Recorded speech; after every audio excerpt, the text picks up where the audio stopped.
Good morning, good afternoon, and good evening, wherever you may be. Welcome, everyone. Thank you for joining us today for the final episode of our IDP and App Security series this July. Today, we are joined by our friends from Auth0 and Fortran. Without further ado, I'd like to pass it over to our Fireside Chat moderator today, Mike Holland. Over to you, Mike. Great. Thanks, Cheryl. Yeah, I'm Mike Holland. I'm a technical solution architect with Nginx based out of Sydney, and I'll be the moderator for today's today's episode. As Cheryl may or may not have mentioned, this is part of a four-part series on identity management and application security. And if by some slim chance, because I know you've watched them all, you missed episodes 1, 2, or 3, these QR codes will not only install malicious, just kidding, but will take you directly to the link so that you can watch these recorded episodes. So please, if you get a chance, just after this episode, feel free to click on these and watch those and get all kinds of great information, such as we had in episode 1, we had Scott, also known as SVK, along with Rajesh, do a deep dive of IDP, so identity provider integration with Nginx using our reference implementation, which turns Nginx Plus into a relaying party. It's a very interesting episode there. We use Keycloak integrated, shows some few examples using that. Episode 2, we took that same example and we joined our friends with Okta, and we did a similar example integrating with Okta as the identity provider. Showed a few special features Okta has. So that was a real good how Okta integrates with Nginx Plus. And then for episode 3, myself and JC, episode 2 had Rajesh and Aaron. Episode 3, myself and JC, we did a discussion with Auth0. So we modernized legacy apps as well as put identity management in front of new apps. Same implementation where Auth0 was the identity provider, Nginx was the relaying party. And so we showed a lot of good examples there, a lot of special features only available in Auth0. So if you get a chance and you want to catch up on any one of those, feel free to click the QR codes and jump into them just after this presentation. And then, so next, I'd like to introduce Amin. Hi, Mike, and all the audience members here. Love your sense of humor when you started with the malicious software on the QR code. So yeah, nice to meet everyone. Amin here. I'm part of the Auth0 professional services, acting as a solution architect in Auth0. Been with Auth0 for about 4 years, but prior to that, doing different identity gigs here and there, and like started from 2008 in this domain, working with some products, and then again in this domain, working for 4 years for Telstra as a identity system specialist, and the last 4 years with Auth0. I'm also based in Sydney, and I'm happy to be here with you guys. Thank you, Amin. I'm Johan Fantenberg from ForgeRock, and we are a digital identity company, as you would suspect. I have been in the industry for way too many decades, so I can spell Project Liberty and all the excitement we had around identity back in the early 2000s. I think I'm still is a little bit battle scarred from that. I have been with ForgeRock for this is my 6th year now, and excited to be amongst this peer of colleagues and practitioners, and looking forward to today's fireside chat around OAuth 2, OIDC, and how the standards are evolving, and what challenges and opportunities that will come from that. So with that very brief introduction of myself, over to Rajesh. Thank you. Thank you, Evan. This is great, right? I mean, for this whole series, as Mike mentioned, is the fourth episode, almost a month gone. We deep dived into a variety of things, what Nginx and specific IDPs can do. The second one, which I did with Okta, where Aaron was present, it was really exciting. The other one, Casey was involved, where Mike and himself did it. So one thing was clear for last 3 weeks. What I was looking back probably like 10 years back. If you would have had a similar kind of a fireside chat, similar kind of a presentation 10 years ago, I don't think you would have gone great. The reason for that is there's not much happening. Even during my starting of my career, I had an opportunity to get into the IDP. And I used to work in that side of the world, and there's not much happening. It's very stagnant, and I was looking for actions, and IDP is not a great place back in time. But in the last 5 to 10 years, I'm seeing so much changed, so much. It's the number of specifications and the way how we authenticate and the security issues, what we come up with. I really, now I feel bad. Maybe I should have not left left the IDP side of the world. I should have applied, but it's good. I mean, actually, moved from IDP security and then application development. I have a bit of a and all pies on all aspects, which is good. Good to have that side of the the knowledge. And I'm glad today we are here to talk about much more about, like, there's a lot of, I have a lot of silly questions. Mike has got a lot of silly questions. We wanted to ask, like, is that, we're not shy. We're not shy to ask those questions, to be honest, because we don't, there's no right or wrong, or what's the best way of doing it. So many factors drive those things. So we really wanted to ask those guys, ask both, Amin and Owen, about, like, what's the best practices? What does this mean? Those kind of things. We're going, starting with silly questions to advanced. We may jump, fly 10,000 foot view. Suddenly we go, walk in the field. We will do that. So bear with us, and feel free to, drop questions. I'm sure Mike will pick it up and go for it. There's only one type of silly questions which are not asked. So please ask. We can't get this kind of a panel quite often. Having Amin from OAuth0 and Organ from ForgeRock. So feel free to drop some questions. By the way, I just realized I didn't even introduce myself. So Rajesh Bhavanandan. I work with Nginx almost now for the last 2 years, based in Melbourne. And yeah, it's a hell of a ride. We're doing quite a lot of work with IDPs and security aspect. Now being part of FI, we are emphasizing the security aspect quite a lot. So it's an exciting journey, and I'm looking forward to talk to you guys today. Mike, are we ready? All right, let's kick it off with some questions. All right, so with OAuth over the years, right? We had version 1, we had version 2. Now we're hearing about this new one coming out, OAuth version 2.1. I'd just like to get an idea of, does anybody have any favorite updates, things that they really waited for a long time coming out in this release that they're looking forward to?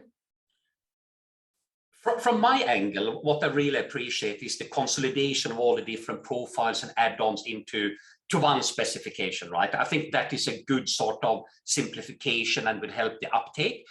Then also, I'm not unhappy to see certain grants disappearing, right? Implicit and the ROPSI grant as well, right? So I think it's moving in the right direction to make it simpler for developers and integrators to make proper use of a standardized IAM layer. If we can simplify it, make it quicker to add the value, I think we end up with a safer online environment just by that. Not too much room for interpretation and optionality. Anybody else got some favorite ones that they see they like added, or any things that you're sad to see go or happy to see go? I can tell. I mean, I'm not sad to see go, but I'm actually glad it is actually going. With OAuth 2.1, I'm seeing some of the flows are getting deprecated. I had fun challenges in the past with those two flows. One is implicit, the other one is password grant. So both of those flows are going away. We always have such a different opinion with the security guys when we go and implement that. And the questions, whatever they come up with, I'm never able to answer it. And I'm really glad it's going away. And most importantly, moving that away, we are bringing much more security practice and security best practice into the new OAuth 2.1 as well. So probably, Amin could shed some more light on that. Yeah, look, from my side, I'm also happy that resource owner password grant is disappearing now, because especially resource owner password grant from non-confidential clients is probably contributing to 90% of the phishing attacks that we see. I set up another app or another website similar to yours, and off we go. I have the client ID. That's all I want to be able to start, doing ROPG. But from the implicit side, maybe I'm a little bit I'm a little bit sad that when we say, okay, all implicit is gone, I think if you look at the spec also and look at the changes compared to 2.0 and 2.1, when we say implicit is gone, we say response type token is gone when it's returned as a query parameter or as a hash fragment. But we can also return, for example, ID token or authorization code through a form post, which is still coming from the front channel to the back channel through a form post. So that's what we consider as a safe implicit. So when we say implicit is gone, let's say the bad implicit, which was implicit through hash fragment, you can go to browser history and see what was it there and all the referer headers that was carrying the tokens from the hash fragment to the other websites. That's gone. But I think the safe implicit, which is form post, stays strong and it's still valid because we didn't remove that from the spec. Okay. It's a good point. It keeps it simple for those type of use cases. So I agree with you, Amit, on that statement. So are we planning to, is IDPs from ForgeRock perspective or from Auth0 perspective, are we planning to retire it? Are we going to continue support that? It's always a tricky question, right? Because you will have clients and customers using it. So I always think it's a really good plan to, over time, retire support in product from non-spec compliant implementations. I think that's a no-brainer. But you need to do it in a steady fashion and provide options for what do they need to do to be taken to the new shiny standard and the new shiny way of doing things. But over time, things that aren't in a spec, in my opinion, should be retired because that is for the best of the whole online community. Cool. Well, I know in episodes 1, 2, and 3, we showed how we could put new, OAuth in front of your old applications. Maybe these new flows, and we demonstrated auth code flows with Pixie. Maybe some of these new flows could be implemented easier in front of our customers' existing applications with Nginx. I know we demoed the auth code flow. Rajesh, do we support any other flows?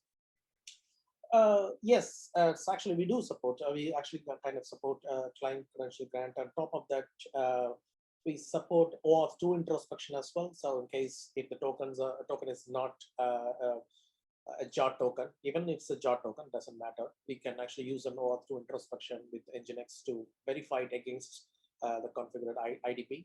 And the other one which you do is more from an assertion point of view. So if your application, for example, if your mobile application itself acting as a relying party where it securely exchange the token, for example, mobile app, that mobile app can present the JOT token and Nginx can verify the token against that IDP by using the public key cached within Nginx. So it's multiple ways we actually support it. We also have plans to extend it to a newer spec, which we may discuss it today. Cool. All right. Now, Amin, just touching on something you mentioned there. You mentioned the safe implicit flow. I was wondering if you could provide a bit more detail about it and how OAuth 2.1 is adding that or updating that. Right. Look, that has always been there. It's back to the point that I referred a minute ago. That yes, 2.1 removed the response type equal token and also removed returning the tokens over hash fragment and query parameters. So with that, the implicit, as we know, is everyone referring to it. That's retired. But I can always go to authorization endpoint and say I want my code and ID token, and return them to me now as a callback or as a form post. So when it's form post, it's actually using the browser to post that data back to the backend. So the recipient is still my relying party is still my backend that's receiving that. And actually having this model of, hey, I'm asking for both ID token and authorization code from the authorization server is preferred, because what we can get is the additional security that now I can hash the code and put the hash inside the ID token, which is the claim C_hash. We say, okay, so now I have the code. I can compare that the state parameter is correct, and my but sometimes I don't even have the state, and I just have to go and exchange this code.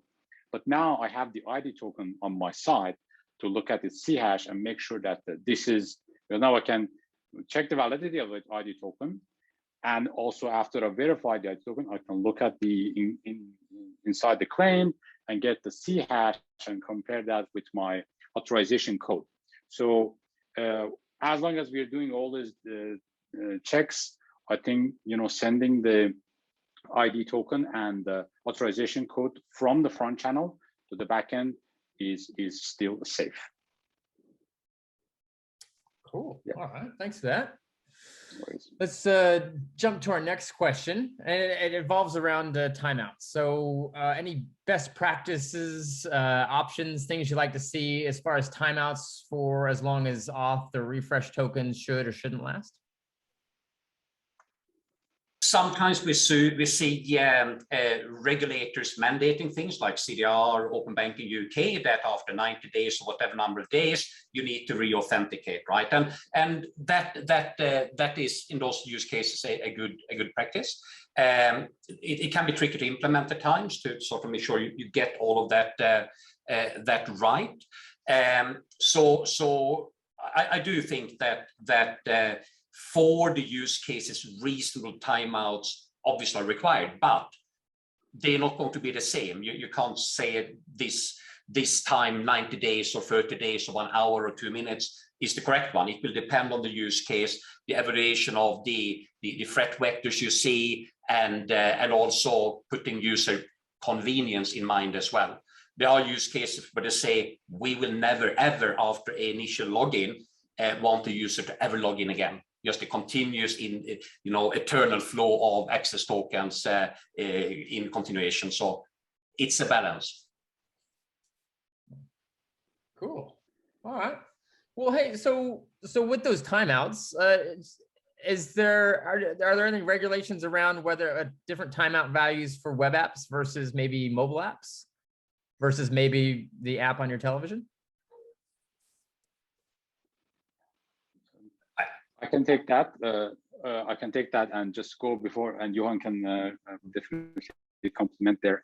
Timeouts, when we're talking, we can different tokens obviously have different constraint and construct. If we're talking about the refresh tokens, OAuth 2.1 suggests that refresh tokens should either be sender constraint, protected by a confidential client that is either talking to me over MTLS, or it has the client assertion. So some way of making sure that this is the client that should be the owner of the refresh token, or it should be a rotating refresh token.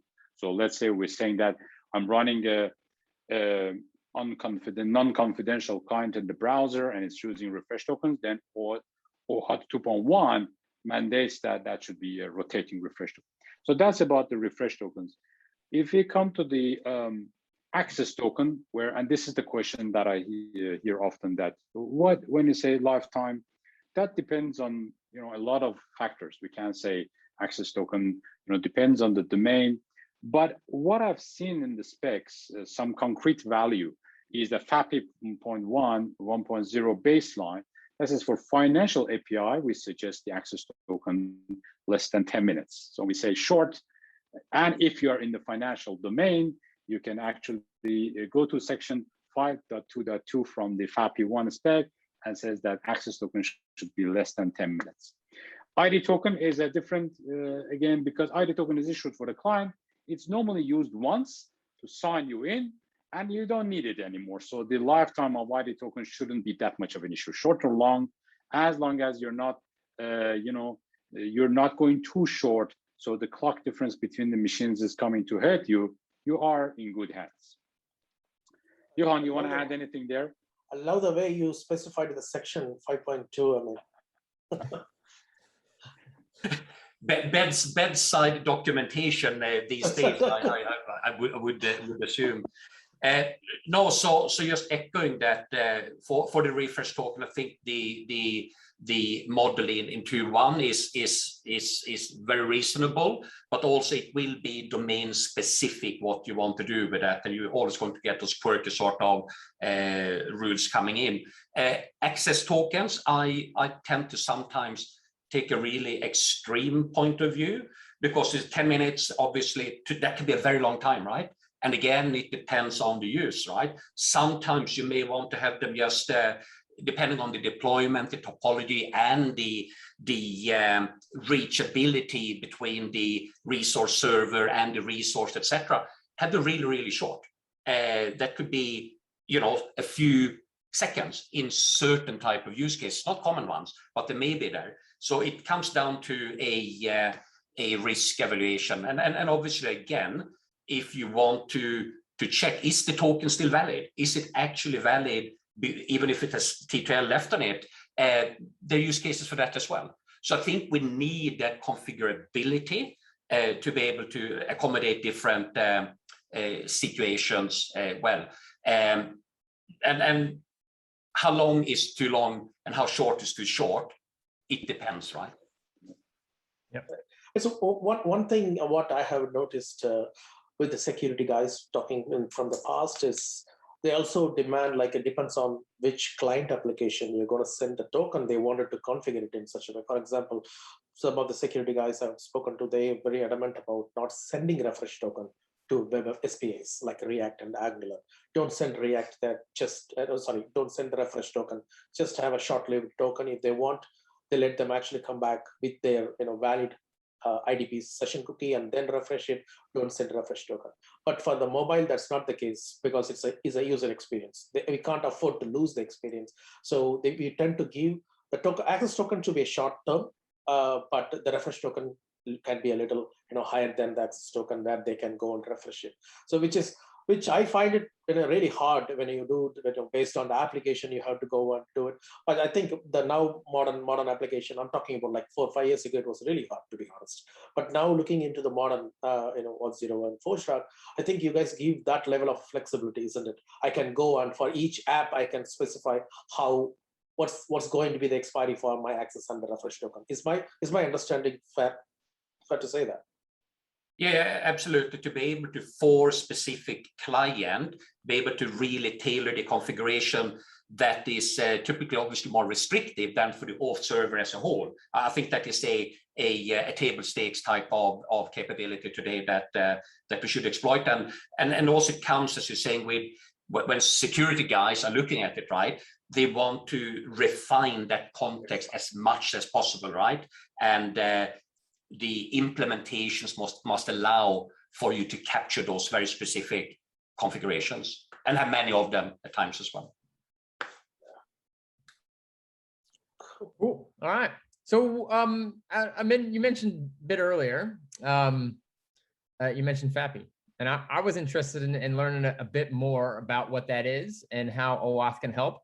And if you could reference the exact section, paragraph, and sentence number, that would be really helpful. Don't do that. He can do. Now we know he can do it. Let's not do that. Pop quiz. Yeah. That's a very vast domain on its own. It is not something that we have people working on day and night. Basically, it's their job to work on a part of a spec. So and this has been like, we have, if you look at the FAPI, it points to 10 other specs, each of them you read. So it's a really a big domain. No one can, and this is a very evolving as well. So I think the FAPI 1 is now finalized, but we have other dependent profiles that are still evolving. So it's not something that I can say, yes, we are at the bottom of it, this is a standard, off you go. But in general, if I want to summarize the changes that are happening there, like in the, so far, authorization, OAuth 2 has been very successful. It's being used to delegate access. So I can delegate access.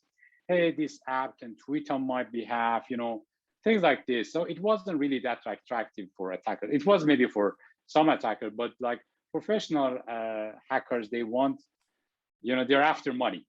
But the moment that the financial, FinApps started to emerge, then the game changed. That we have people that are actually investing a lot to break into OAuth 2, and that's where we see, okay, there are some shortcomings as well, or there are areas that are a little bit gray, and FAPI is coming to, shed some light on those areas.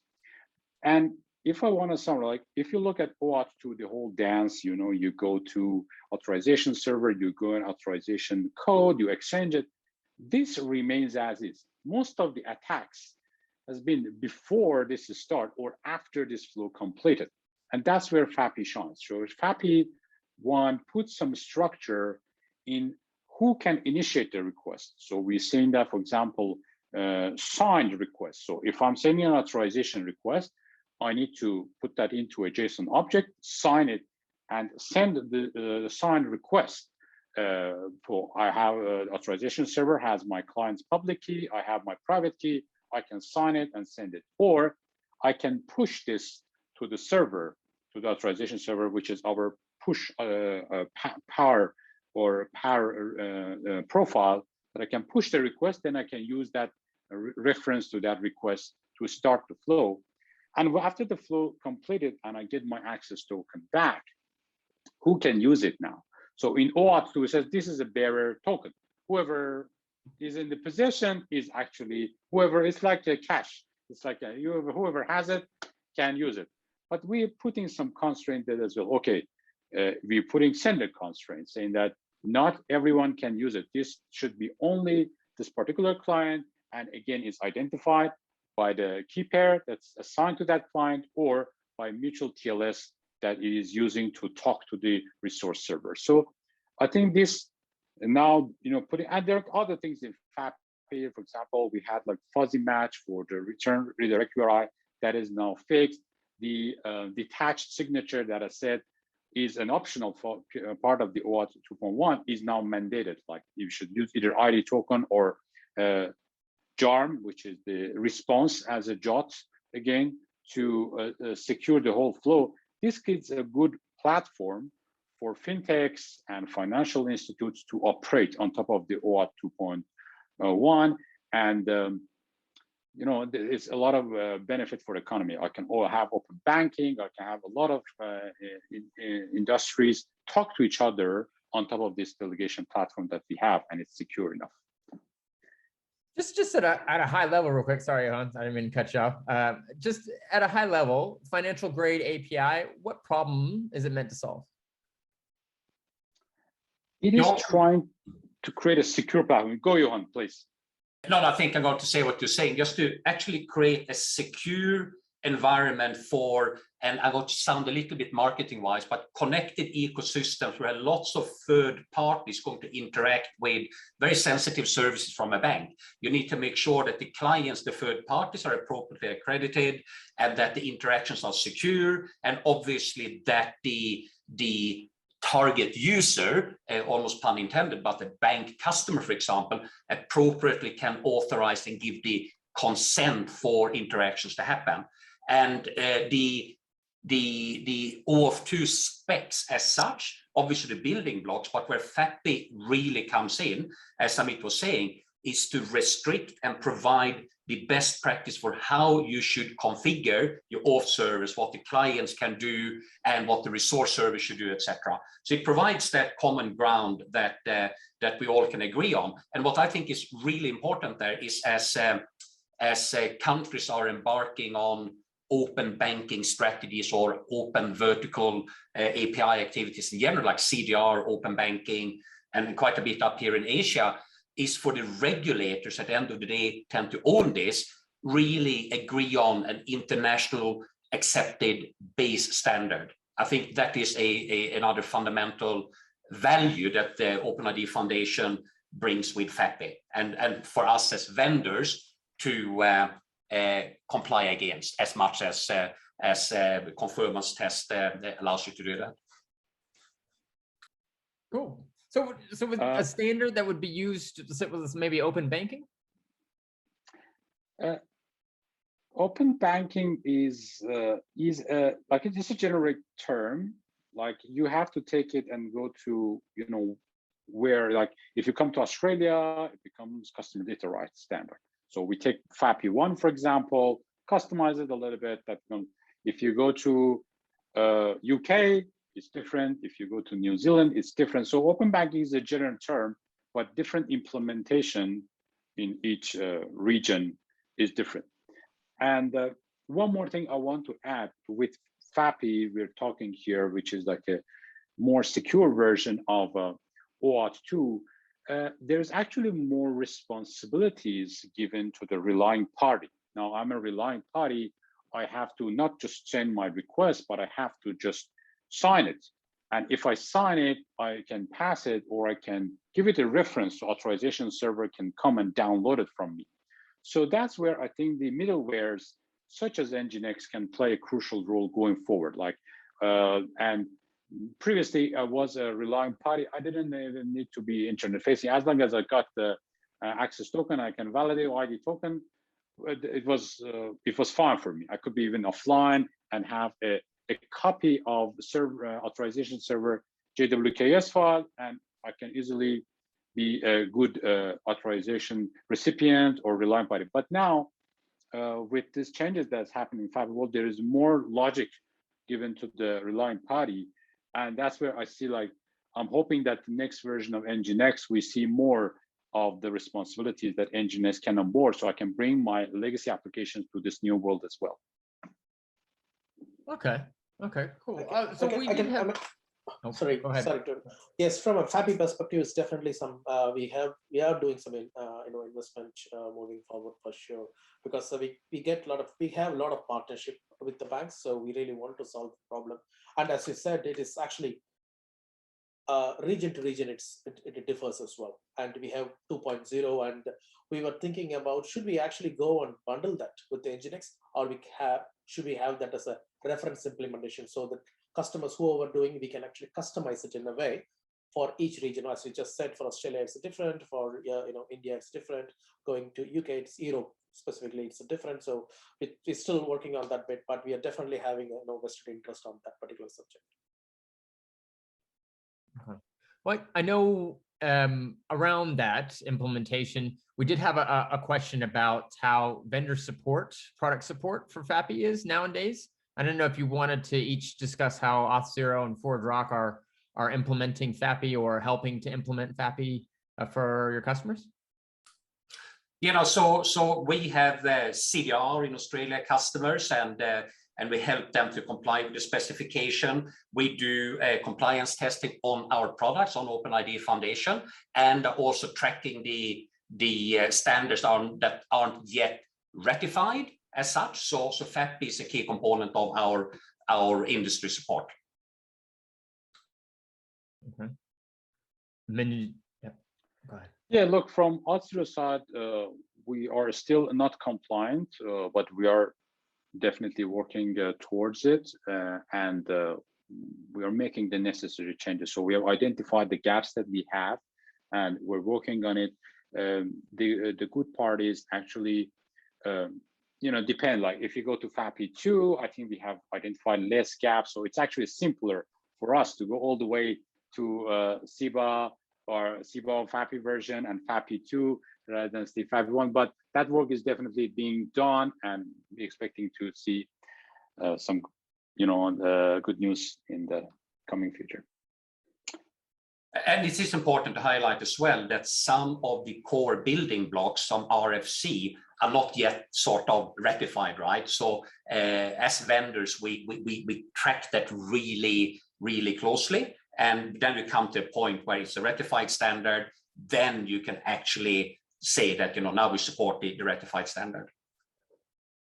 Okay. So there's still lots to be determined before there's a solid implementation? Less and less. There are available implementers draft that are really useful for a lot of this. So I would say as a vendor, there's no excuse to wait until everything is fully ratified. You can't do that. You need to be part of the community. You need to contribute. You need to track those core building blocks, the standards, really, really closely. Otherwise, you will be left behind. I think there's doubts about that.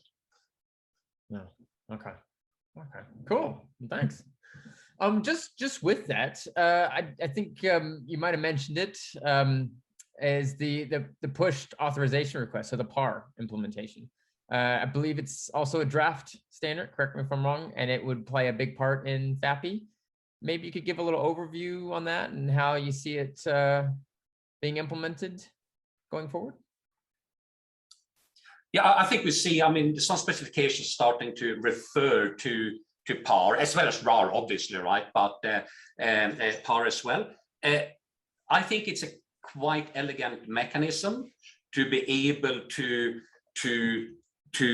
publish where you want that detailed, the rich authorization request to go for processing and not carry it in the URI, for example. So I see PAR is going to be a important component. I expect it to be supported by many vendors, obviously, and we put to good use in open banking and open API related type of standards, especially as it comes down and touching on some of the consent stuff that we may be going to touch on later in this call today as well. Okay. Cool. All right. Amin, did you want to add anything on PAR?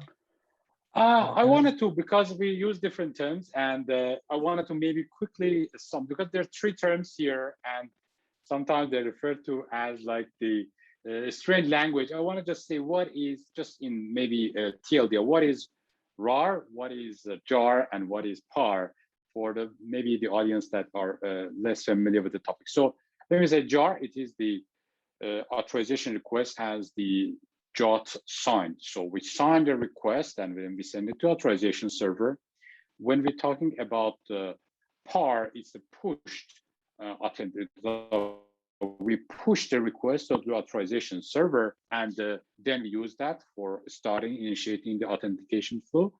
And there is also a third one, which is rich authentication request, or RAR, that you can say, you know, in OAuth 2, we have the started authorization request, but we have like scopes that we can ask.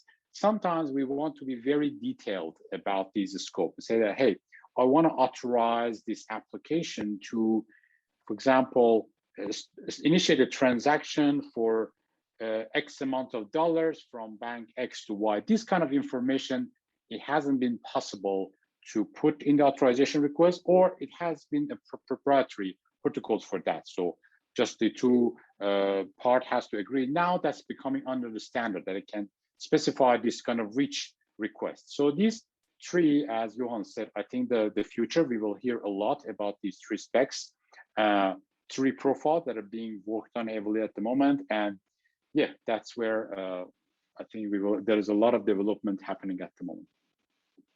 Cool. Cool. All right. I appreciate you going over, because there's a lot of R's in this conversation. I thought we were like talking pirate there for a minute. So so it's good we were able to cover that and clear up all that. But, you know, I was thinking, you know, as these standards get ratified, and in episode 3, we showed how within Nginx, we added the Pixie extension, right? And so as you're explaining these, I'm thinking how with these standards getting ratified and extensions added and so on and so forth, are these things you think from episode 3, I don't know if you remember, that we would be able to implement quickly, or our customers could even implement quickly with NJS going forward? They seem like things that there'll be some implementation, you know, on your side, on the IDP side, and there will also be some implementation where Nginx could be that relaying party and implement those features quickly. Is that? Well, yeah, I think definitely, especially JAR, and I expect actually to NJS to implement it. It's not too far from there to, you know, be there, definitely.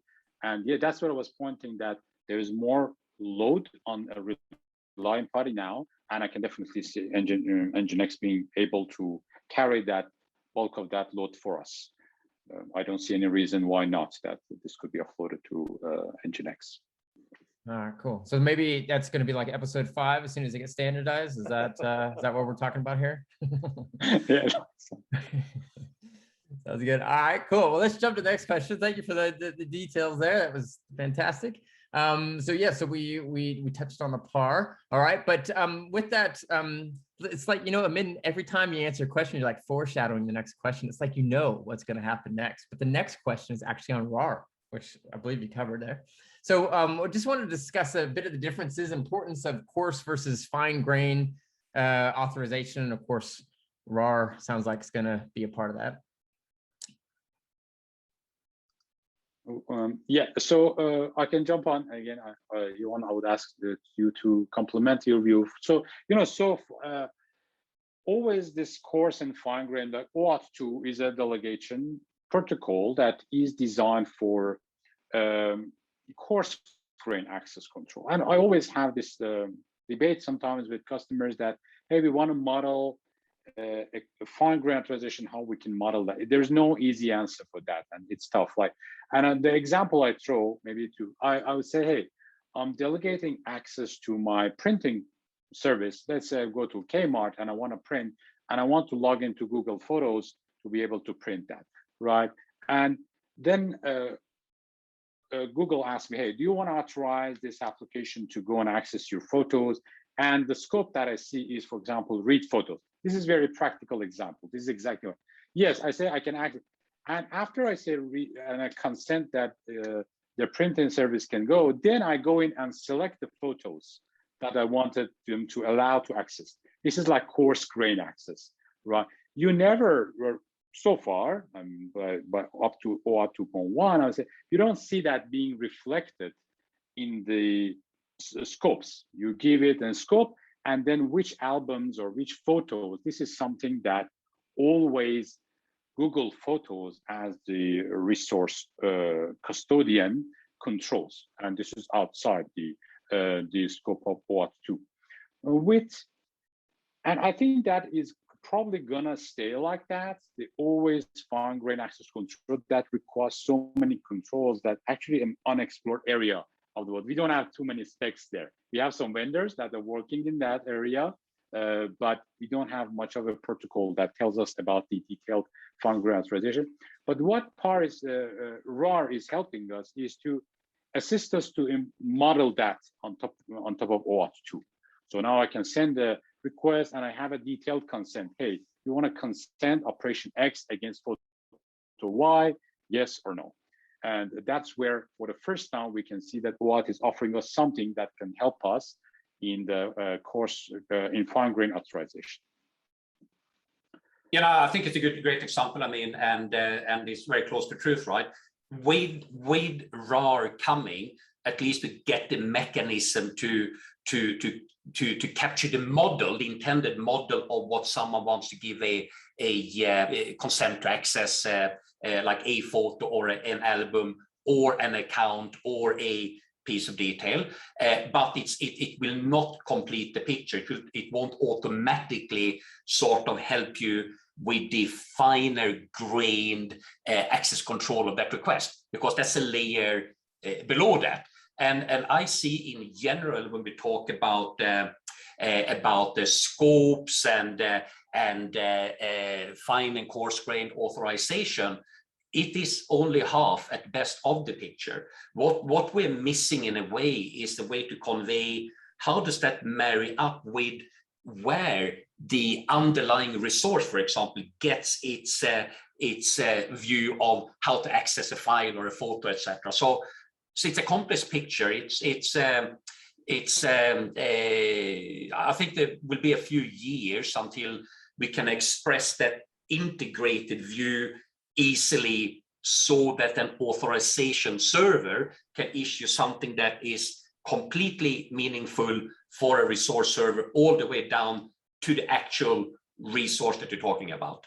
And until then, it's collaboration that needs to happen, because if we don't, we may misinterpret the semantics behind a scope, the semantics behind what was approved in a consented in a rich authorization request. So, and the more we distribute the ecosystem, the more we open ourselves up for misinterpretations and assumptions. So no, it's not a great answer, but it's just something I think I want to flag, that these specs by themselves doesn't solve all of it. We still need to collaborate. Yeah, well, that was actually going to be my follow-on question was, if coarse grain example is like a scope, like how do you implement the fine grain? Is it going to have to be like a whole JSON, blob on its own, and then explain the application and the folder and the file name? I mean, how granular are we getting? I'm sure we're just going to send some good representation of an XML type of structure and process that, right? I'm only kidding.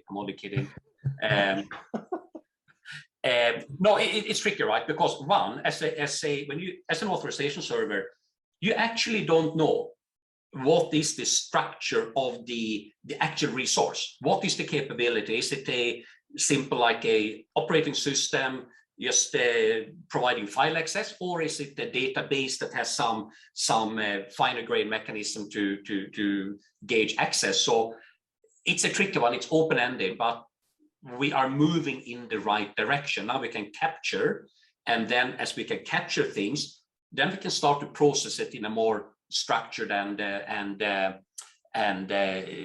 efficient, and dare I say, hopefully safer way as well. With this authorizations topic, it's hard, right? When there is a say, like when two architects go discuss as a solution, they come up with 3 solutions out of the room. It's the same thing for authorization as well. You go and talk about authorization, you can actually find tons of ways to implement authorization. It depends on who we are talking to. I've seen customers actually debate about what level of authorization should I have to do it in the gateway level, what level of authorization I have to do it in the service level. So even I have seen some customers classify fine level authorization to finer and finest level. So the finest level is more towards, can I transfer money from this account to another account or not? That level of authorization, you can't have it in the gateway.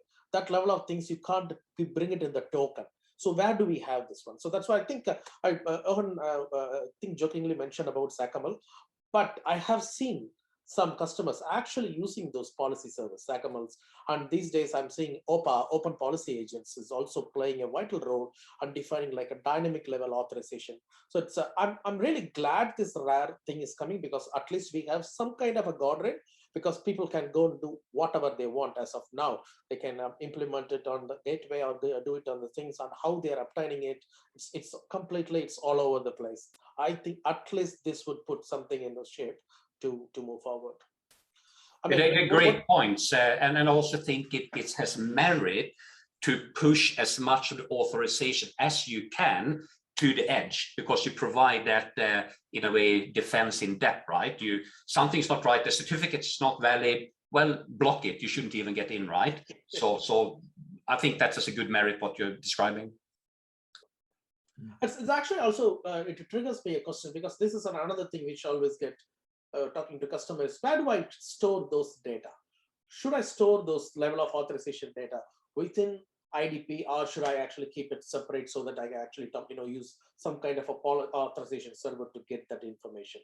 That is always, I can talk both ways, to be honest. So what have you seen, and what would you recommend, both of you? I mean, and what I see is that as an IDP vendor, the capabilities of the policy decisioning capabilities is getting richer in the platforms, right? So that means that you can do much more of the really fine-grained access controls through a policy capability in the IDP platform. And I think that is a good thing. But it won't, as we touched on, solve the complete picture, right? Because the relying party may have its own representation, it may need to do its own processing. But what I think I'm seeing is that you can offload more onto the IDP than you may have thought was possible. And I think one of the drivers for this, in a way, is obviously zero trust and continuously sort of looking at risk signals and making real-time decisioning, right? That will need a rich policy evaluation capability at runtime and in a dynamic fashion as well.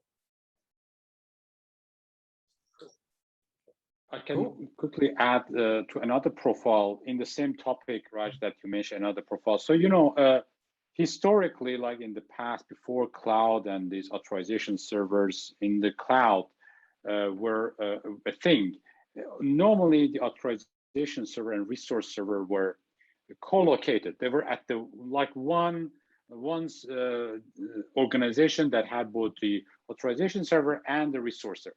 That's why if you look at the OAuth 2, it doesn't specify the access token format. It says this is an opaque string. It's coming in. The reason because it is just the database lookup for resource server to validate the access token. Everything is in one place.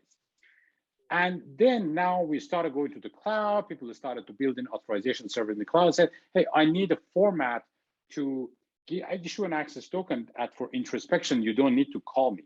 And then JOT was invented as an access token mechanism, which is now actually is almost ready to be a standard by our own Vittorio. He's just working on the profile of the JOT as a standard for access token.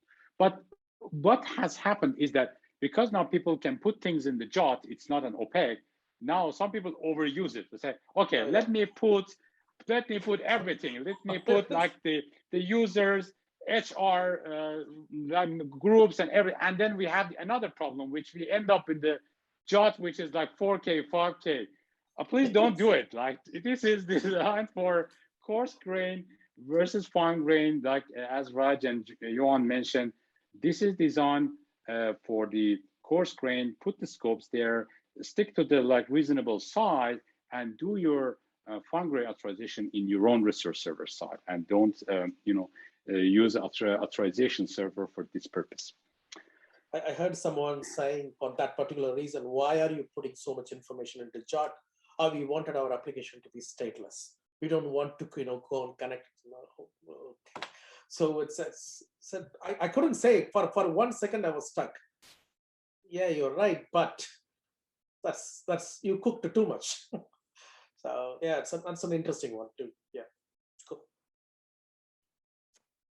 Well, as usual, Amin, you just nailed my next question. You're stealing my thunder here. I don't know what you're doing. So we just wanted to chat a bit. And I think actually you covered most of it, but in case you didn't, I'll ask the question. When should we use access tokens versus ID tokens, and why opaque and not transparent? So I know that, do we really need to have an access token if we have an ID token and it's hashed? Like, why can't we just use one? Yeah, it won't be like a conversation about identity and this topic doesn't come up. So it would be definitely missing something.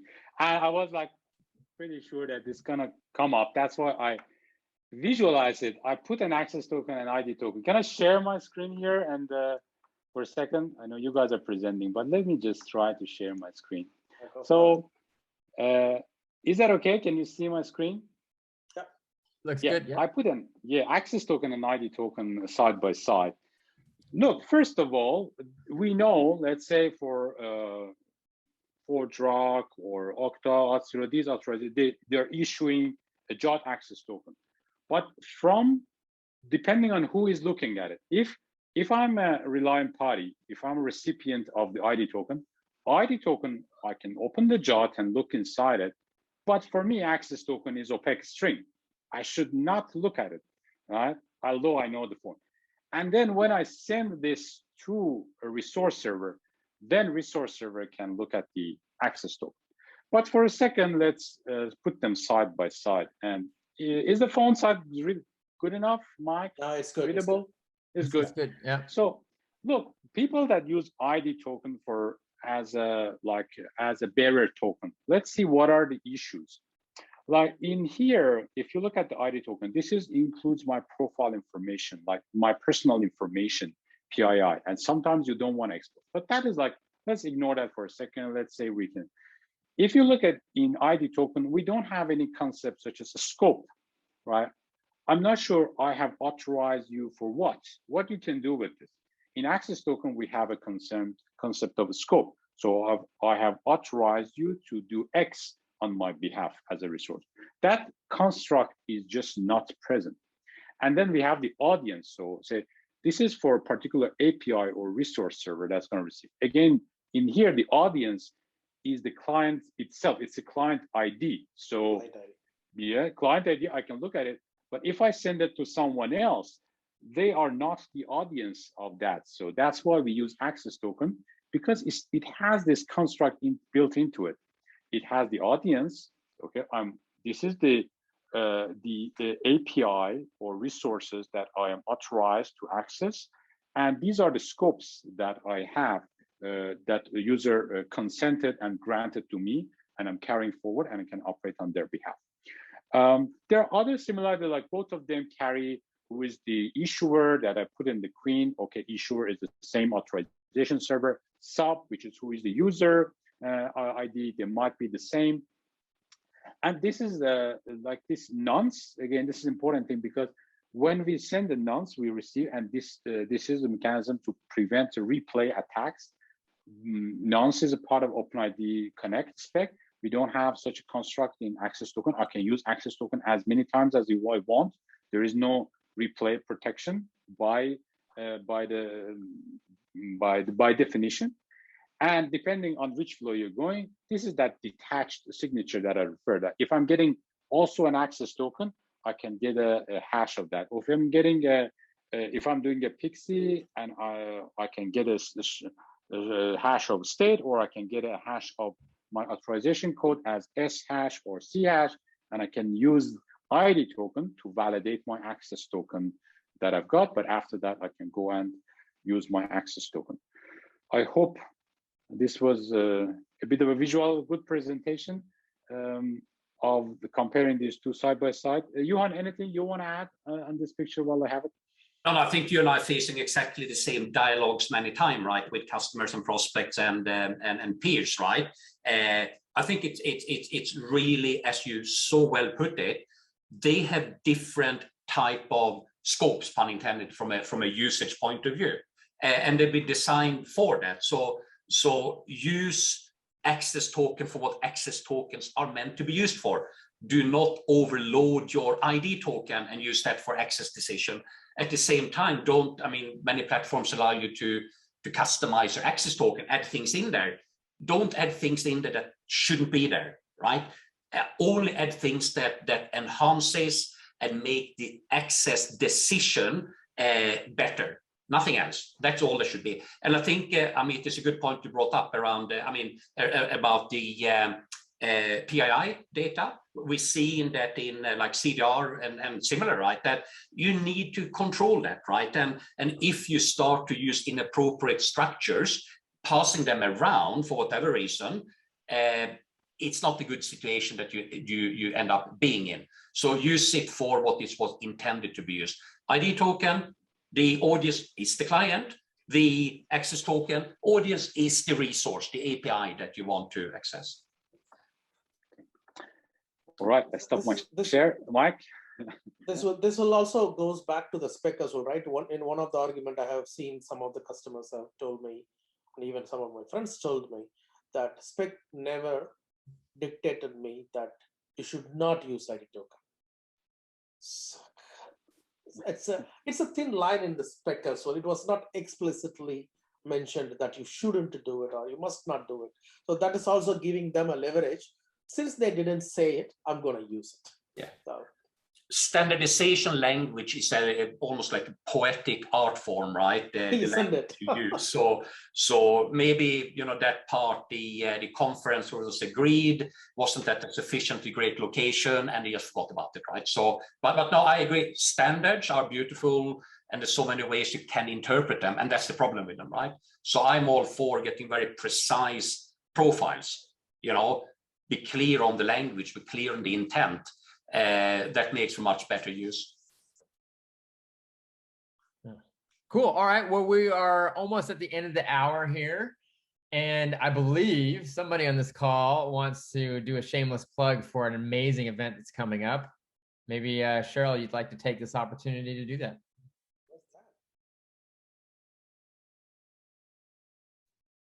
And yes, thank you for that segue. Thank you for that segue, Mike. But before I go into sprint and this amazing session, I'd like to thank the speakers from our friends from Auth0, Okta, who's Aaron's probably sleeping right now from Okta, but thank you to him too, and to Johan from ForgeRock for contributing largely to this whole series. If you look at the comments from the Q&A box, there's a lot of comments there. A lot of people actually want to have an episode 5, so I'm not sure maybe I should contact them tomorrow. But before we end, there is one person, I think maybe some of them just didn't ask for it, but one person did ask for what is the correct, they want to make sure they got to the right Mike Holland, Amin was for Rajesh Bhavanatham and Johan Vandenberg. So I put all your IDs over here for LinkedIn. Just if they have more questions, they want to follow you and get more information about IDP and app security. So I put it right here. And we'll share the slides and the recording anyway, and you get access to these links in your inbox that you can access anytime. All right. And with that, I would like to thank our speakers again. Thank you for everyone who joined us today, and even especially to those who joined us from episodes 1 up to 4 up to today. And we look forward to seeing you again in our future events. And with that, thank you and take care and have a nice rest of your day. Thank you so much. Thank you. Thank you guys. Thank you everyone. Cheers.